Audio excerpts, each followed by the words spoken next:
Hello दोस्तों, स्वागत है आपका मैथ फाउंडेशन बैच में। दोस्तों, मैथ फाउंडेशन के क्रम में हम लोग का टॉपिक चल रहा था अनुपात और समानुपात, और अनुपात और समानुपात के क्रम में हम लोग प्रश्न नंबर 25 तक के प्रश्न को पिछले क्लास में देख लिए थे। तो आइए आज इसके आगे बढ़ते हैं और प्रश्न नंबर 26 को देखते हैं।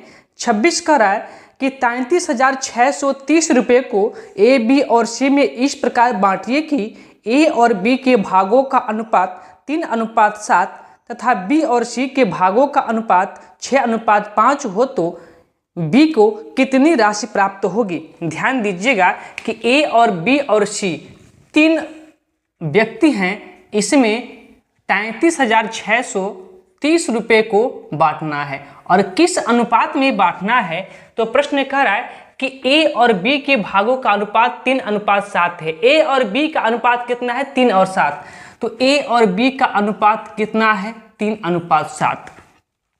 फिर आगे करा है कि बी और सी के भागों का अनुपात 6:5 है। बी और सी बी का 6 है तो सी का क्या है? 5 है। एक क्या है? इसका अनुपात है। क्या है? अनुपात है। ठीक है। अब खाली जगह भरने का नियम आपको हम बता दिए हैं, कैसे भरते हैं। तो बगल में जो है उसी को बैठा दीजिए, बगल में जो है उसी को बैठा दीजिए। क्या कॉमन कुछ है? कुछ वैल्यू कट रहा है? तो आप कहेंगे नहीं, कुछ नहीं कट रहा है। तो फिर मल्टीप्लाई कीजिए। 6×3 = 18, 7×6 = 42 और 7×5 = 35। ये क्या हो जाएगा? ए, बी और सी का अनुपात हो जाएगा। ठीक है। यानी कि मेरे अनुसार यदि ए को 18 रुपये मिलता है तो बी को 42 रुपया और सी को 35 रुपया मिलता है। तीनों को मिला के टोटल कितना रुपया मिल रहा है? तो 8 2 10, 10 5 15 के 5, कैरी 1, 4 3 7 1 8 1 9, कितना? 95। तो मेरे अनुसार 95 रुपया है, लेकिन क्वेश्चंस के अनुसार कितना है? 33,630 है। 33,630 है। तो फिर एक की वैल्यू कितनी हो जाएगी? अब 1 से 95 से डिवाइड कर दीजिए। 33,630 है ना? 33,630 33,630 बटा में कितना? 95। भाग लगाइए, कितना बार में भाग जाएगा? तो आपका भाग जाएगा, एक बार मैं देख लेता हूं कितना बार में भाग जाएगा। 5। पहले 5 से भाग लगा लेते हैं, फिर देखते हैं। 5 से तो 5 से कटेगा ना? हाँ, 5 से काटेगा। कितने बार में? 19 5 95। और यहाँ कितने बार में? तो 5 6 30, 5 7 35 और 5 2 10, 5 6 30। अब 19 से डिवाइड कीजिए तो कितने बार में जाएगा? तो 19 3 57, 10 102 तो 19 5 95 और 7 और 19 चौको 76, 354। एक की वैल्यू 354। तो क्या पूछा है? बी को कितना राशि मिला? तो बी को कितना मिला है? 42 मिला है। बी को कितना? 42। जब एक की वैल्यू 354 तो 42 की वैल्यू अर्थात बी की वैल्यू कितना हो जाएगा? तो 354 इंटू बी के मान कितना है? 42 है। इसको मल्टीप्लाई कर दीजिए, जो होगा आपका आंसर हो जाएगा। मल्टीप्लाई करके देख लेते हैं क्या मिलता है। तो 354 में 42 से मल्टीप्लाई कर देते हैं। 4 दूना 8, 5 दूना 10 और 3 दूना 6 1 7, 4 चौको 16 के 6, कैरी 1, 4 5 20 1 21, कैरी 2 और 4 3 12, 12 और 2 ना 12 2 14। क्या मिला? 8 6 8 4 1। कितना मिला? 14,868 रुपया क्या हो जाएगा? आपका बी का हिस्सा हो जाएगा। 14,868 बी का हिस्सा हो गया। अब आपसे ए और सी का भी पूछ सकता है। ए और बी का अंतर, ए और सी का अंतर, बी और सी का भी अंतर पूछ सकता है। और मुझे उम्मीद है कि इसके आगे जैसे ही प्रश्न घुमा के पूछता है आप लोगों से प्रश्न हो जाएंगे। अगला प्रश्न करा है कि 3400 रुपये को ए बी सी में इस प्रकार विभाजित किया जाता है कि ए और बी के भाग बी और सी के भाग सी और डी, अच्छा 4 व्यक्ति हैं, ए बी सी और डी हैं, ठीक है। तो सी और डी के भाग क्रमशः 2:3, 3:4 और 2:3 है। तो बी और डी के भागों का योग क्या होगा? देखिए 4 व्यक्ति हैं, कौन कौन हैं? तो एक आपका ए नाम का व्यक्ति है, एक बी नाम का व्यक्ति है, एक सी नाम का व्यक्ति है और एक डी नाम का व्यक्ति है। अब इसका अनुपात दिया है, ए और बी का अनुपात कितना दिया है? 2:3। ए और बी का अनुपात कितना दिया है? 2:3। बी और सी का कितना दिया है? तो बी और सी का दिया है 4:3। बी और सी का दिया है 4:3। सी और डी का कितना दिया है? तो 2:3। सी और डी का 2:3। अब खाली जगह भरिए। खाली जगह भरने का नियम आपको पता है कि जो बगल में है उसी को बैठा दीजिए। बैठा दिए, जो बगल में है उसी को बैठा दीजिए, जो बगल में है बैठा दीजिए, जो बगल में है उसी को बैठा दीजिए। अब देखिए क्या कुछ वैल्यू कॉमन है? तो कोई भी वैल्यू कॉमन नहीं है। यहाँ 3 है तो यहाँ तो 3 कॉमन है, यहाँ 3 कॉमन है पर इसमें कॉमन नहीं है। यहाँ 2 है, यहाँ भी 2, यहाँ भी 2, किंतु यहाँ 2 नहीं है, तो कोई वैल्यू कॉमन नहीं है। जब कोई कॉमन नहीं है तो मल्टीप्लाई कीजिए, तो 4 दूना 8 दूना 16 अनुपात 4 3 12 दूना 24 अनुपात 3 3 9 दूना 18 अनुपात और 3 गुना 3 यानी कि 3 का क्यूब कितना? 27। ये ए बी सी और डी का क्या हो गया? अनुपात हो गया। ठीक है, चलिए आगे चलते हैं। अब कह रहा है कि जो टोटल रुपया है वह कितना है? 3400 है। मेरे अनुसार टोटल कितना होगा? यदि ए को 16 रुपया, बी को 24 रुपया, सी को 18 रुपया और डी को 27 रुपया दिया जाए तो चारों को मिलाकर टोटल कितना होगा? तो जोड़िए 6 4 10 और 10 और 8 7 15 25, 25 के 5 कैरी आपका कितना? 2, तो 2 1 3, 3 2 5 और 5 1 6, 6 2 8, कितना? 85। मेरे अनुसार 85 रुपया हो रहा है, किंतु क्वेश्चन के अनुसार कितना है? 3400 है। तो क्या आप एक की वैल्यू निकाल सकते हैं? बिल्कुल निकाल सकते हैं कि 3400 बटा में कितना? 85। 17 से कटेगा तो आप कहेंगे 17 25 85 और 17 दूना 64। 200 बचा ऊपर, लिख लेते हैं यहाँ पे कि 200 बटा में 5। अब 5 से काटिए, कटेगा 5 चौको 20, कितना बार में? 40 बार में। ठीक है, पूछा क्या है? कह रहा है कि बी और डी के भागों का योग कितना होगा? बी और डी के भागों का योग, बी कितना है? 24 रुपया और डी कितना है? 27 रुपया। बी कितना? 24 और डी कितना? 27। दोनों का योग कितना हो जाएगा? तो यहाँ देखिएगा कि बी प्लस डी की वैल्यू कितनी हो जाएगी? तो एक की वैल्यू आपका कितना है? 40 और मल्टीप्लाई में बी और डी का योग कितना है? तो 4 7 4 11, 11 का 1 कैरी 1 और 2 2 4 1 5, 51 हो रहा है क्या? दोनों का योग 51। मल्टीप्लाई कीजिए तो कितना? 0 4 और 4 5 20, 20 40 रुपया, यही क्या हो जाएगा? 2040 रुपया, यही क्या हो जाएगा? बी और डी के भागों का योगफल हो जाएगा।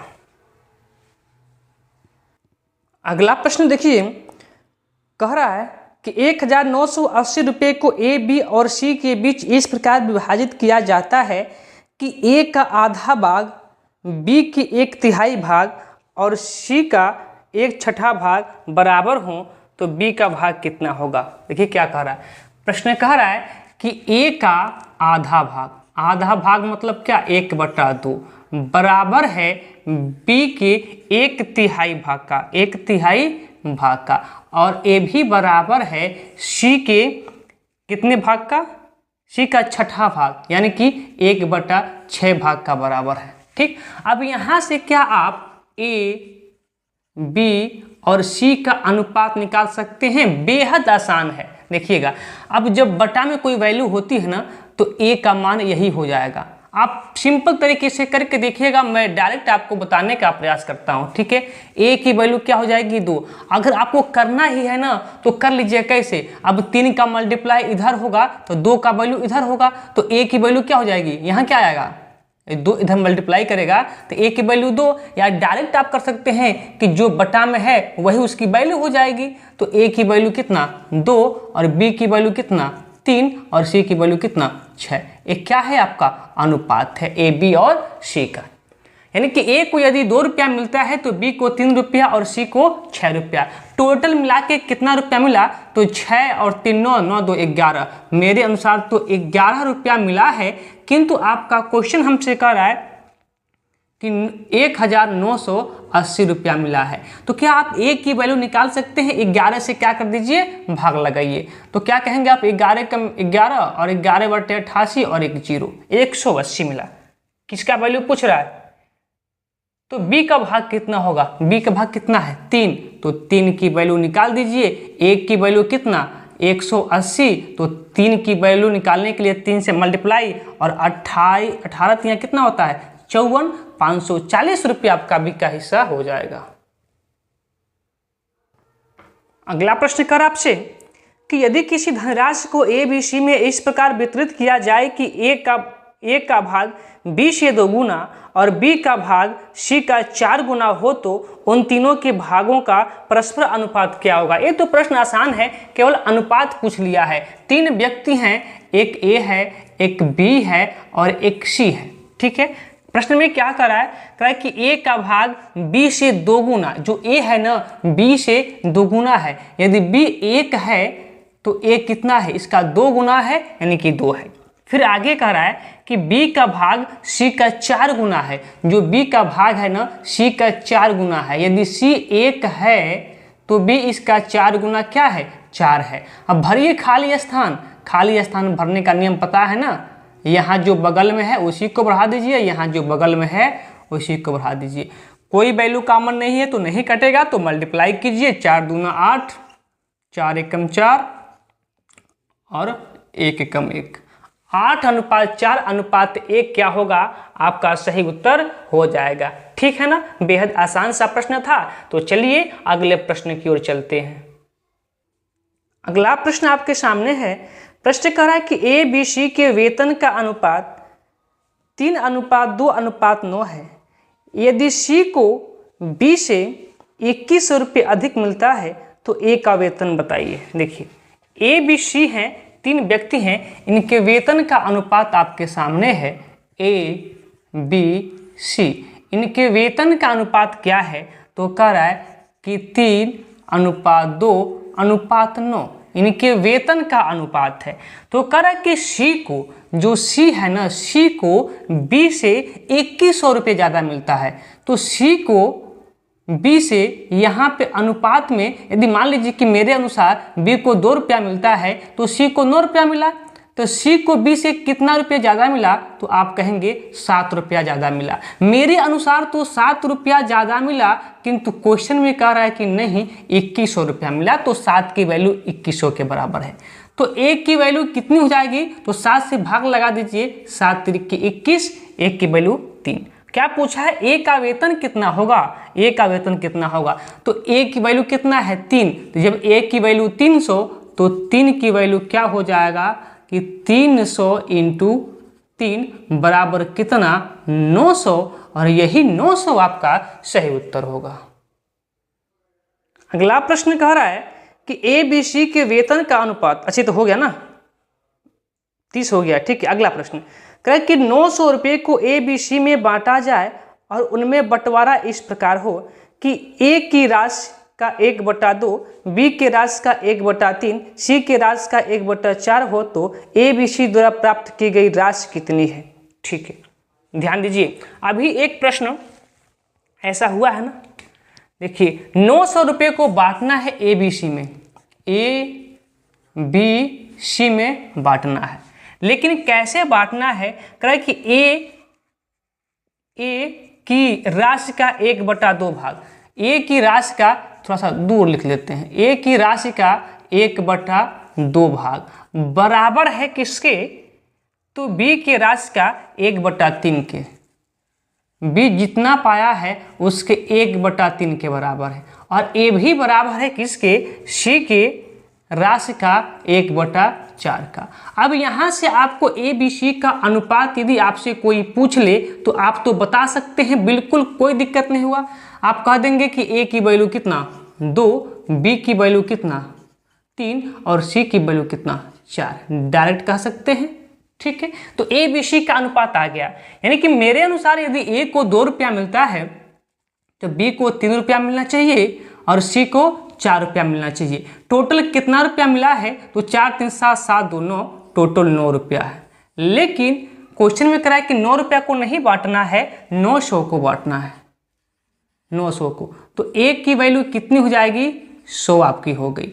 ए बी सी की राशि बताना है तो यही बता देते हैं। देखिए ए है, बी है और सी है।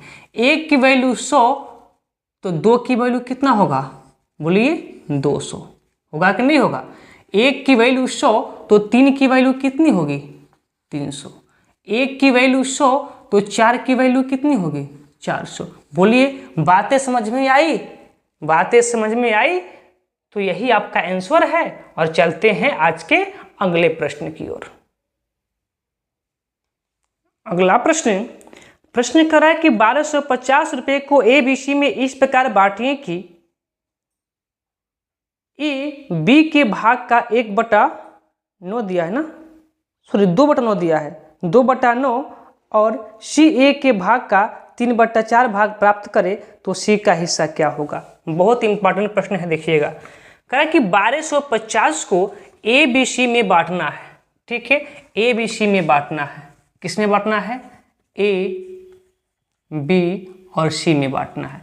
किंतु कह रहा है कि ए बी के भाग का 2/9, जो ए है वो बी के भाग का 2/9, कौन, ए बी के भाग का 2/9। यदि बी का भाग 9 है तो ए का भाग कितना होगा 2 होगा।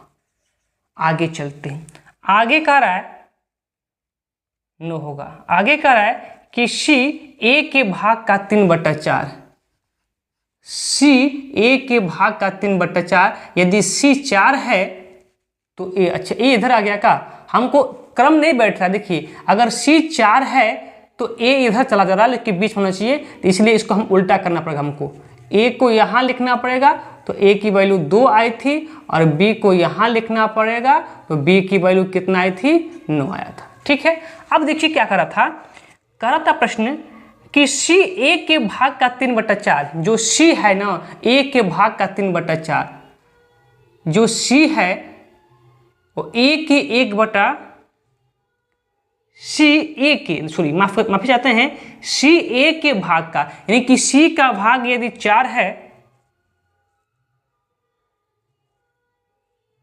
सी ए के भाग का, नहीं ए के भाग का, यदि ए की वैल्यू 4 है, माफी चाहते हैं, ए की वैल्यू 4 है तो सी की वैल्यू कितनी होगी 3 होगी। अब भरिए खाली स्थान, यहां क्या भरेंगे आप 2, यहां क्या भरेंगे आप 4। देखिए क्या कुछ कॉमन है, तो आप कहेंगे बिल्कुल कॉमन है 2, 2 एकम 2, 2 एकम 2, 2 दूना 4। अब कुछ कॉमन है तो मल्टीप्लाई कीजिए, 9 दूना 18, 4 एकम 4, 3 एकम 3। पूछा क्या है कि 1250 रुपये को बांटना है तो सी का भाग कितना होगा। यदि मेरे अनुसार बी पाता है 18 रुपया तो ए पाएगा 4 रुपया और सी पाएगा 3 रुपया। टोटल कितना पैसा हुआ, तो 4 3 7 और 8 7 15, 15 यानी कि 25 रुपया। कितना हुआ 25 रुपया।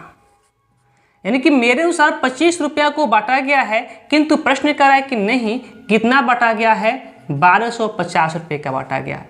तो एक की वैल्यू कितनी हो जाएगी, तो 25 को 100 यानी कि 25 5 125, एक की वैल्यू कितना 50 हो गया। पूछा क्या है सी का हिस्सा कितना है, तो सी कितना है 3, सी कितना है 3। यदि एक की वैल्यू 50 तो सी की वैल्यू कितना, यानी कि सी अर्थात 3 की वैल्यू कितना, तो 50 × 3 अर्थात कितना 150, और यही आपका सही उत्तर होगा।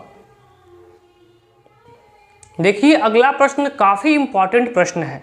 प्रश्न कह रहा है कि एक व्यक्ति ने 8600 रुपये को, 8600 रुपये को 5 बेटे 4 बेटियां तथा 2 भतीजों के लिए छोड़े।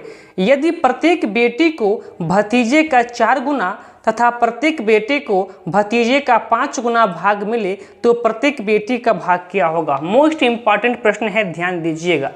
कौन कौन है, तो बेटी है, भतीजा है और बेटा है।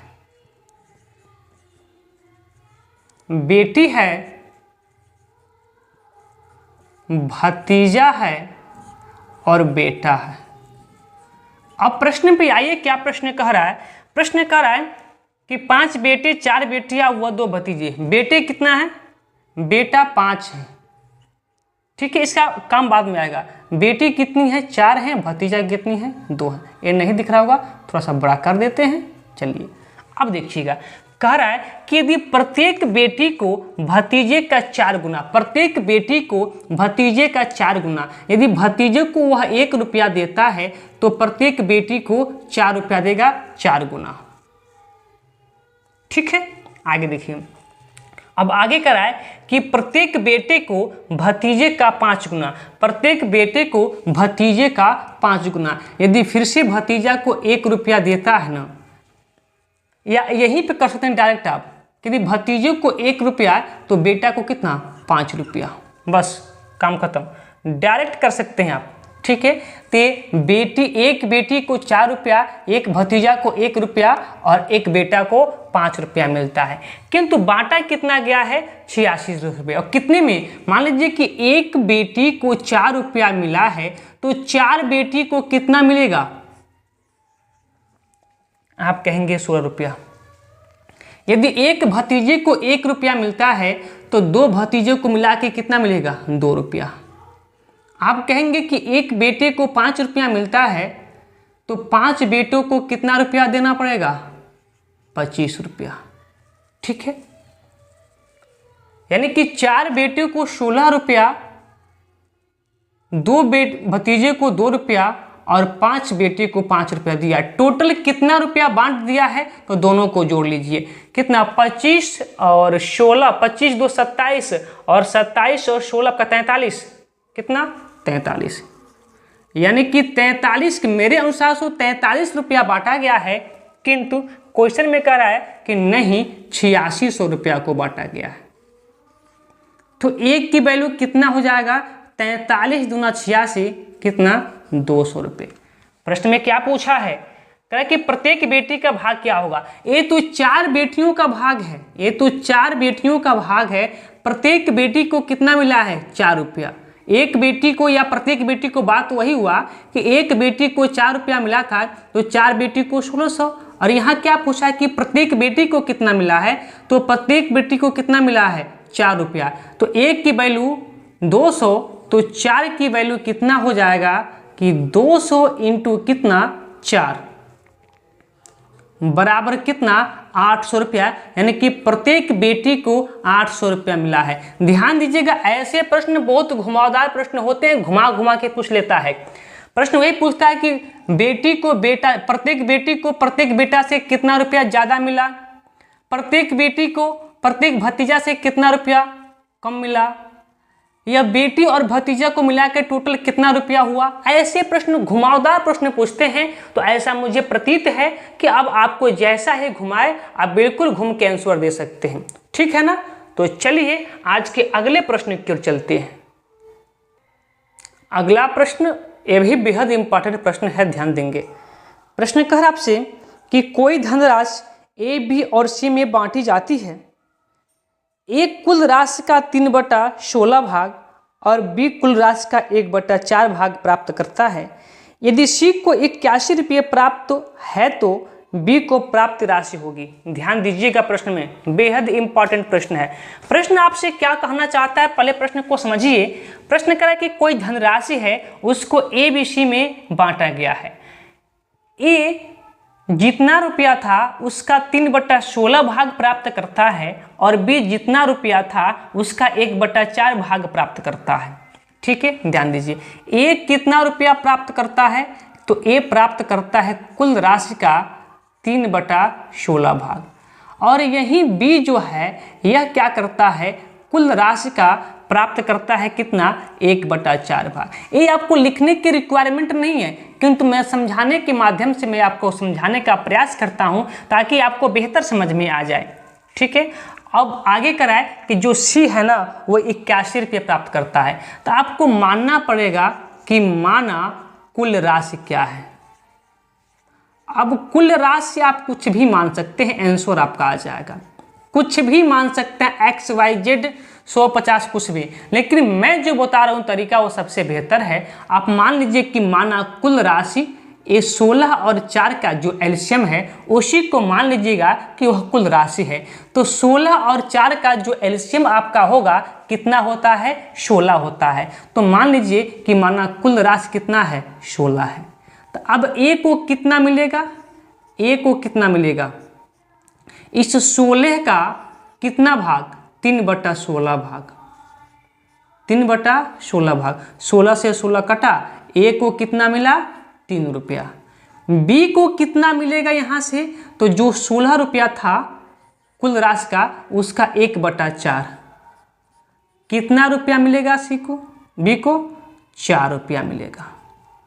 टोटल कितना रुपया था, 16 रुपया था। 16 रुपये में से ए को आपने दे दिया 3 रुपया और बी को दे दिया आपने 4 रुपया।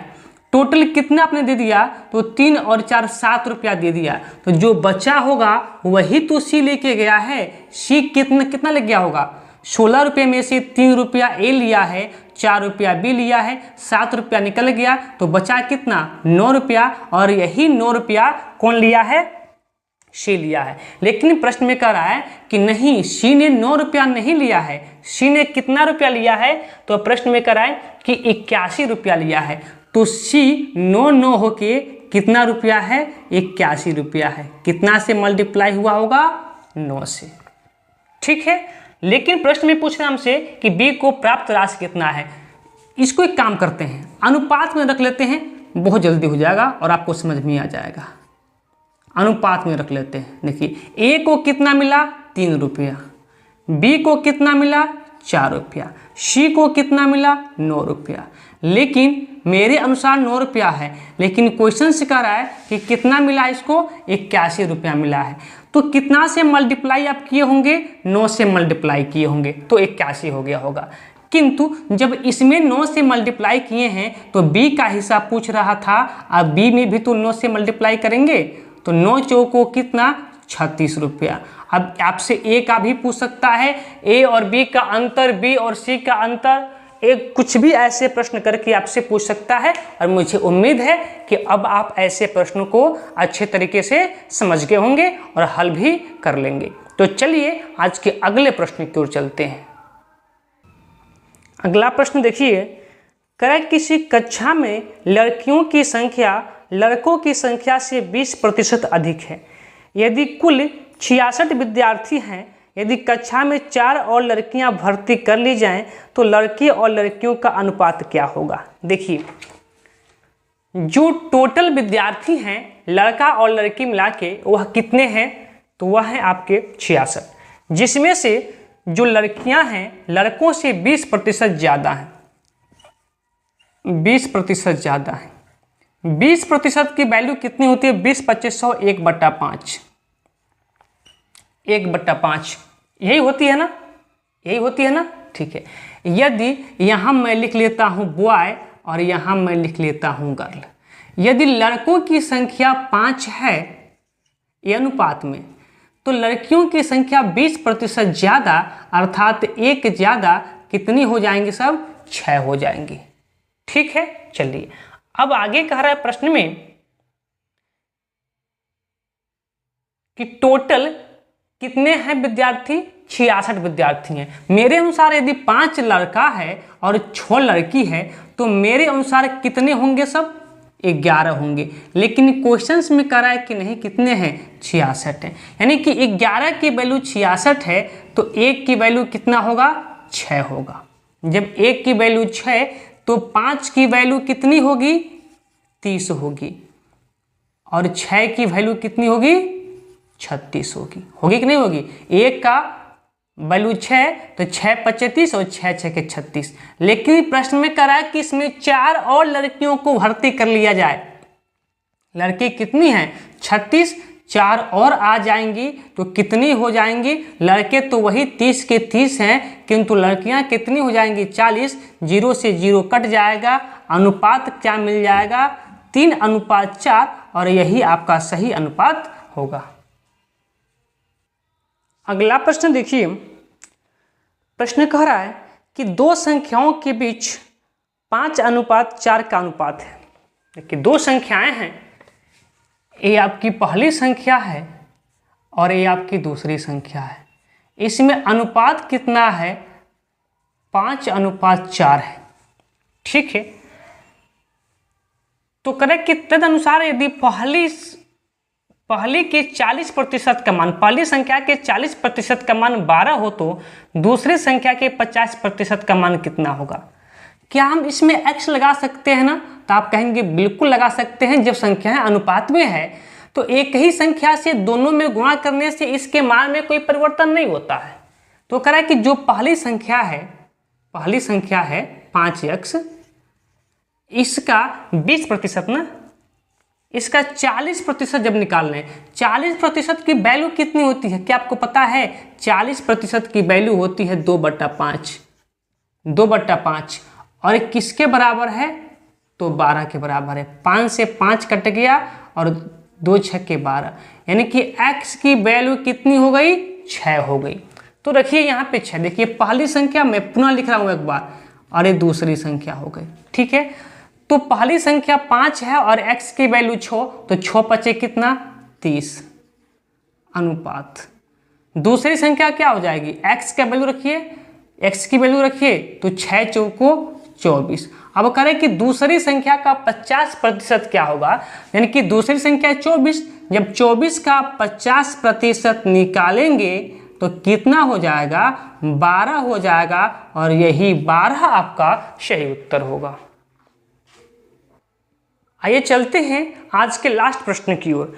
करें कि x, y तथा z में कुछ धनराशियां वितरित की गई हैं, तद अनुसार यदि x को y से 25% अधिक राशि मिली हो और y को z से 25% कम राशि मिली हो तो x, y और z का अनुपात क्या होगा। वेरी सिंपल सा प्रश्न है, ध्यान दीजिएगा कि 3 व्यक्ति हैं x, y, z, सभी काम किस पे हो रहा है 25% पे। तो आपको अच्छे से पता है कि 25% की वैल्यू कितनी होती है 1/4 होती है। ठीक है, तो पहले प्रश्न में क्या कह रहा है, पहले कंडीशन में कह रहा है कि x को y से 25% अधिक, जो x है उसको y से 25% अधिक, यदि y को 4 रुपया मिला है तो x को इससे 1 रुपया ज्यादा अर्थात 5 रुपया मिला होगा अनुपात में। ठीक है, फिर आगे कह रहा है प्रश्न में आपसे कि y को z से 25% कम, y को z से 25% कम, यदि z को 4 रुपया मिला होगा तो y को 25% कम अर्थात 1 रुपया कम कितना मिला होगा 3 रुपया मिला होगा। अब खाली स्थान भरने का नियम आपको पता है, जो साइड में बैठा है उसी को बैठा दीजिए, जो साइड में बैठा है बैठा लीजिए और देखिए क्या कुछ कॉमन है, तो आप कहेंगे नहीं बिल्कुल कुछ कॉमन नहीं है। जब कॉमन नहीं है तो मल्टीप्लाई कीजिए, 5 तियां कितना होगा 15 और 4 तियां कितना होगा 12 और 4 चौको कितना होगा 16, यही क्या हो जाएगा आपका x, y, z का अनुपात हो जाएगा। तो चलिए फिर आज की क्लास को यहीं पे विराम देते हैं, अभी मिलते हैं अपने शाम वाले MCQ बैच में, तब तक के लिए आप सभी का धन्यवाद।